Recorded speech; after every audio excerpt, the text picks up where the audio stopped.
ça aussi, hein, mais c'est la tradition au sens large.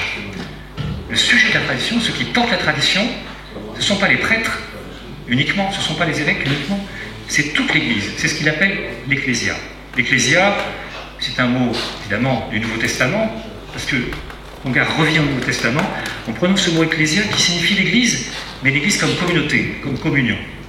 Parce que, dit-il, souvent, quand on parle de l'Église, dans les années 50, 60, tout de suite on pense à la hiérarchie.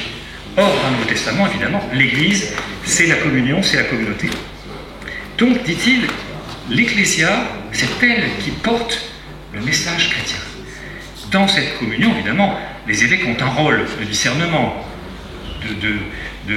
d'épiscopé, c'est-à-dire de regard. Mais finalement, c'est toute l'Église qui porte. Et quand une famille transmet la foi à ses enfants, c'est la tradition qui se transmet de génération à génération, pas uniquement par les évêques, par les prêtres, mais par toute l'Église. Et cette idée-là, elle sera reprise dans Dei Verbum, donc la parole de Dieu, au numéro 8, c'est Congar, enfin en gros c'est lui qui a quand même beaucoup appuyé cette idée. Ensuite, point suivant que je vais un petit peu développer. Le temps passe, il y a encore combien de temps, ça va? Ça va, bon, ça va. Si tu ne dis rien, je continue. En fait, on se rend compte que Congar a déjà les intuitions, dans les années 60, 63, 60, oui, les intuitions de ce qui va être la théologie de la communion, il les a déjà, mais qu'il ne l'a pas vraiment formulée, et qu'en même temps, il est encore prisonnier de ces idées des années 50. Donc, si vous voulez, c'est très intéressant. La réponse à l'enquête, ça n'est pas de dire Congar a influencé le Concile, ou le Concile a influencé Congar, c'est les deux.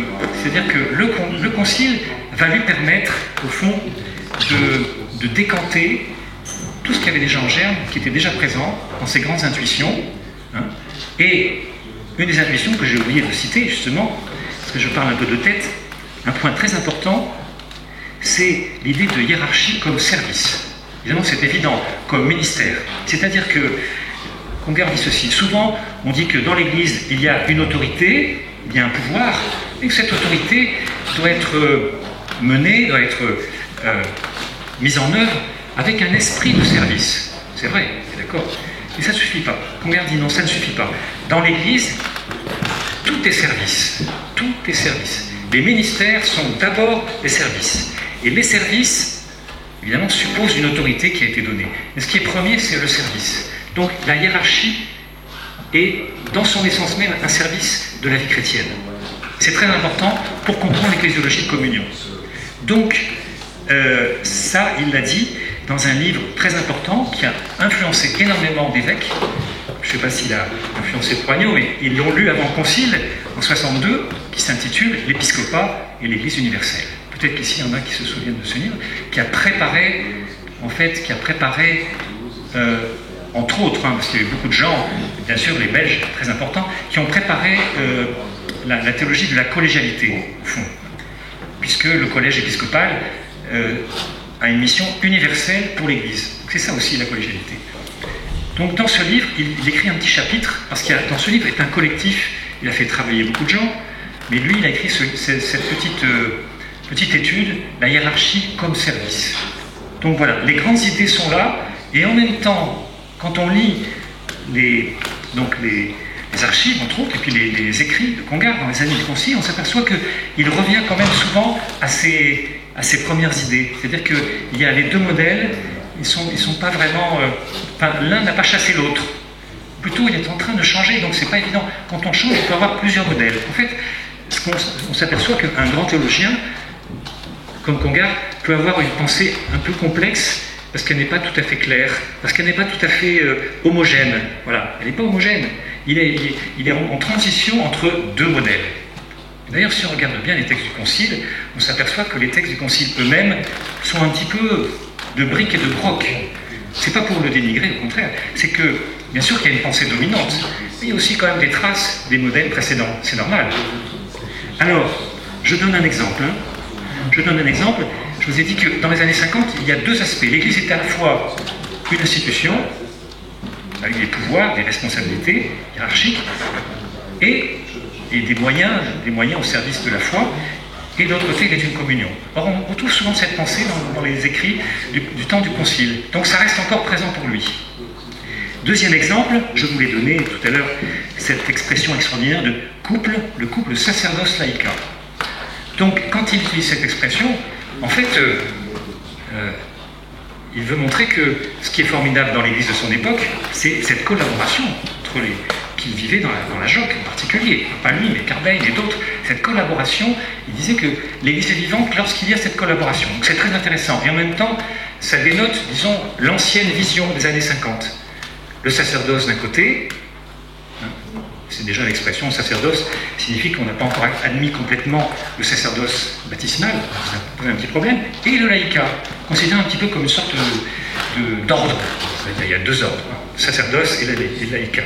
Donc en fait, Congar écrira plus tard, au terme 71, on s'apercevra que le couple décisif n'est pas tellement celui de sacerdoce laïcat, dont j'avais usé dans les jalons, donc en 53, mais plutôt celui de ministère au service communauté. Donc voilà, vous voyez. Mais en même temps, pendant le Concile, il emploie encore cette expression. Il écrit par exemple, en 65, dans l'Encyclopédie de la foi, c'est un ouvrage, vulgarisation, mais quand même, il faut tendre à réaliser le couple sacerdoce-laïca. Alors on se demande, et pourquoi il parle encore comme ça? Parce que déjà, Lumen Gentium a été publié en 64. D'ailleurs, demain, on va célébrer l'entrée dans la 3e session, 50 ans après. Donc c'est demain, 14 septembre, c'est l'ouverture de la 3e session du Concile qui a voté Lumen Gentium. Eh bien, Congar garde encore cette expression quelques années. Vous voyez, elle continue à perdurer, bien qu'elle ne corresponde plus aux grandes intuitions du Concile Vatican II. Et un petit détail anecdotique, mais intéressant, je pense, parce qu'ici vous êtes nombreux de la région, il a trouvé cette expression, il ne l'a pas inventée, il a trouvé cette expression chez un théologien moins important, mais connu ici, qui s'appelait l'abbé Asfeldt. Donc l'abbé Asfeldt, est-ce que vous connaissez? Diocèse de Lille, qui a fait cours, qui a été professeur et qui a écrit même un livre, je crois. À partir de Demoncheuil en particulier. Voilà, Demoncheuil, c'est déjà Vatican II, presque. Oui, c'est la filiation. Oui, donc voilà, en fait, il donne bien les références, c'est masse ouvrière, intéressant, masse ouvrière, 46, voilà. Donc le couple sacerdoce-laïca, c'est pas Congar, c'est comme les deux poumons, on dit que les deux poumons, vous savez, l'oriental et l'occidental, l'Église a deux poumons, Jean-Paul II. Ben non, c'est Congar en fait, je vous le dis, c'est Congar, mais c'est pas grave. De toute façon, l'évangile, c'est tout le monde, donc voilà. Autre idée aussi de Congar qui reste très prégnante, dans cette vision parfois un petit peu dualiste aussi par rapport à prêtre et laïc, c'est que le prêtre, au fond, parce que parler des laïcs, c'est forcément parler des prêtres, on est d'accord? Parce que l'évolution de la vision du prêtre et l'évolution de la vision du laïc sont en interaction permanente dans l'histoire. Eh bien, Congar a une vision très éthérée parfois du prêtre qui doit être retiré du monde, qui ne peut pas se marier. Remarquez, moi je ne suis pas marié, mais je donne un sens au célibat très important, mais il y a une sorte pratiquement de dogme, donc ne peut pas se marier, ne pas faire de politique, ne pas avoir de métier, donc il est un petit peu sur une sorte de nuage spirituel. Et donc on trouve des textes comme ça, extraordinaires. Il écrit, donc c'est juste après le Concile encore, pour vous dire que cette idée continue à perdurer. Parce que le Concile a quand même dit ceci, c'est que le spirituel et le temporel, bon, c'est une distinction intéressante, mais au fond, la cité, les problèmes de la cité, les problèmes de la civilisation concernent aussi le prêtre. Et que, donc, et le Concile a permis à nouveau aux prêtres de travailler, certains prêtres. Donc cette idée que le prêtre doit être un petit peu un homme complètement à part, une sorte de religieux, c'est un peu passé le Concile Vatican II, c'était un peu supprimé, mais Congar reste un peu là-dedans. Il écrit dans un colloque, c'est un colloque qui a eu lieu à Notre-Dame University en 66, il écrit, c'est une conférence, The priest should not vote, vous voyez là, il faut le faire, Marqué, moi j'ai lu les archives diplomatiques du Quai d'Orsay, on parlait d'un de nos évêques, de Lille, je ne dirais pas lequel, on disait il est très bien, on peut le nommer d'ailleurs, il ne s'intéresse pas à la politique, d'ailleurs il ne va même pas voter. Et c'était vu en bien, vous voyez, c'était vu en bien. Et donc cet évêque, il est devenu d'abord évêque de Saint-Dié, voyez ce que je veux dire? Oui, vous voyez? Et évêque de Saint-Dié. Bon, il n'était pas si apolitique que ça, apparemment, hein.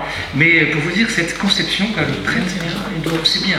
Pour la République, c'est pratique, hein, parce qu'un prêtre qui ne se mêle pas trop des affaires de la cité, c'est quand même mieux. Hein.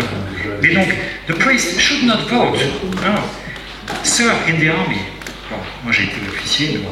Have a temporal métier. Je ne sais pas si c'est un mot francophone. The temporal métier. Because it is entirely dedicated to the service of the kingdom of God. Oui, voilà, c'est bien. Quel drôle de vue, quoi, c'est curieux. Enfin, il y a des prêtres qui sont écrivains, il y a des prêtres qui font des romans, ben, c'est bien, c'est super. Et cette idée que, non, ceux qui peuvent vraiment s'intéresser aux problèmes du monde, parce qu'ils sont proches du monde, c'est les laïcs. Ben, moi, je réfute. Hein. Tout le monde peut s'y intéresser. Le Concile Vatican II le dit, tout le monde s'y intéresse, à sa manière. Et alors, justement, il y avait le père Florowski, qui est un théologien orthodoxe, qui était là, et qui a répondu, le père Congar a un point de vue sociologique. Oui, il était dans dur, hein, mais il avait raison. Hein. C'est un point de vue sociologique. Vous avez une vision sociologique du prêtre. C'est pas une vision, ça n'a rien de théologique. Non. Le prêtre, il a un ministère, il a un service. Il a un service bien précis, mais il peut vivre ce service tout en étant marié ou pas marié, tout en étant au travail ou pas au travail. Ça, ce sont des aspects seconds, pas secondaires, seconds. Donc vous voyez, il y a un autre mot aussi qui revient souvent dans le vocabulaire et qu'il a du mal à éliminer, c'est que les laïcs sont subordonnés. Vous voyez, je ne suis pas tendre non plus, hein, pour combien, mais je repère quand même qu'il y a des restes d'une pensée un peu ancienne. Alors subordonné, bon, on parlait de l'armée tout à l'heure. Et il écrit donc dans l'encyclopédie de la foi, 165, hein, c'est après Lumen Gentium, il écrit cette phrase, je cite, hein, les laïcs certes sont et doivent être subordonnés. Alors j'aime bien le certes, ça veut dire oui, ils sont certes subordonnés, mais quand même ils ont des droits, ils ont le droit de parler, ils ont le droit d'agir, ça. Mais ils sont subordonnés quand même. Alors subordonnés, ça veut vraiment dire que, voilà, ils sont dans cette... C'est donc que l'image de l'Église institution est encore prégnante, subordonnée. Donc il y a un pouvoir et des assujettis, des gens qui sont assujettis. Donc, malgré tout, Congar est époustouflé par le Concile, et il le dit plusieurs fois, et on peut repérer des moments, j'ai encore 2-3 minutes je pense, où on voit justement, il y a des moments parce qu'il est témoin, c'est un grand témoin du Concile, il le note, il l'écrit, et à certains moments, voilà. Pour lui, le grand tournant du Concile, en fait il y en a deux principaux. Bon, là, ici on parle plus des laïcs, mais le premier, donc, c'est de reconnaître que la dignité, la vocation baptismale est première. Tout à l'heure, je l'ai dit, c'est une intuition fondamentale de l'ecclésiologie de communion. C'est qu'on est d'abord chrétien, baptisé, confirmé. Ensuite, il y a des ministères au service de tout ce monde. D'abord, on est... Voilà. Et ça, c'est le chapitre 2 de Lumen Gentium. Ça y est, je vois ce que j'avais un peu en intuition se réalise dans le texte lui-même. En fait, pour le dire à nos amis belges, Philippe était beaucoup plus en avance sur ce point. C'est pas étonnant que ça soit Sunens qui le propose, parce que Philippe, déjà avant le Concile, avait proposé une vision des laïcs, en disant le laïc, il est d'abord un chrétien, et ensuite, il est un laïc, c'est-à-dire il est dans la cité, etc. D'abord, il a ces deux aspects. Donc ça, c'est intéressant de voir que finalement, ça rebondit sur chapitre 2, le peuple de Dieu, chapitre 4, les laïcs. On essaie de mettre des choses, mais finalement, on répète souvent ce qui est déjà dans le chapitre 2. Parce que foncièrement, un laïc, c'est d'abord un chrétien avant tout. C'est ce que dira le Concile. Et donc voilà, Congar voit cette étape décisive, chapitre 2 de Lumen Gentium, en juillet 63. Il n'y est pas pour grand-chose directement, mais Prignon, qui est un des grands, c'est le recteur du collège belge, et proche de Sunens, c'est Prignon qui a suggéré l'idée, et Prignon dira plus tard, vous savez, il écrira à Congar, quand j'ai proposé cette idée, bien sûr, j'ai été influencé par vos livres, et puis par d'autres, mais par vos livres aussi. Donc, voilà, petit hommage à Congar.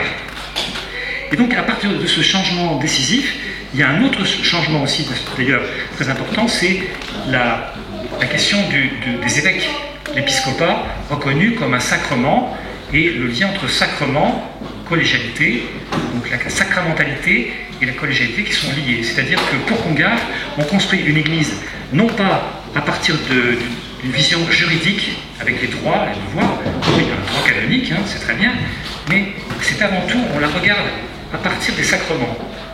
Donc le sacrement de baptême, confirmation, les fidèles, nous sommes tous des fidèles, et Congar sans cesse cherche à réinjecter le mot Christi Fideles dans le texte sur les laïcs, chapitre 4.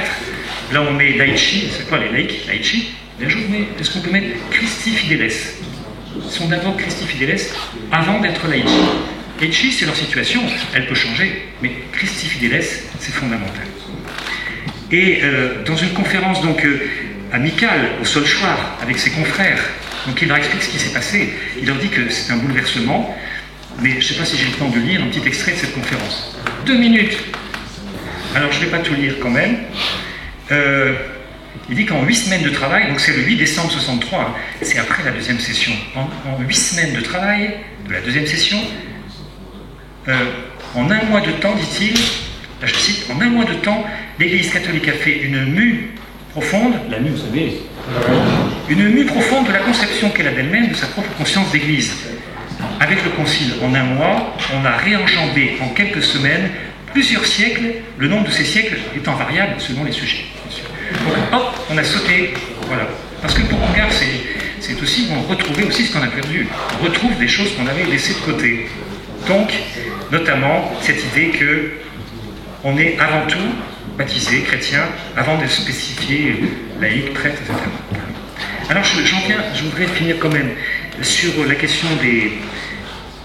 conclure simplement sur le laïcat. On pourrait dire, ben voilà, ben finalement, est-ce que ça a une incidence sur la place des laïcs, le concile? Parce que avant le concile, Congar est foncièrement pour les laïcs, qui s'engagent dans l'Église comme dans la société. Là, il s'est un petit peu opposé à certains, comme Ranner, en disant non, le laïc, il a aussi un rôle dans l'Église.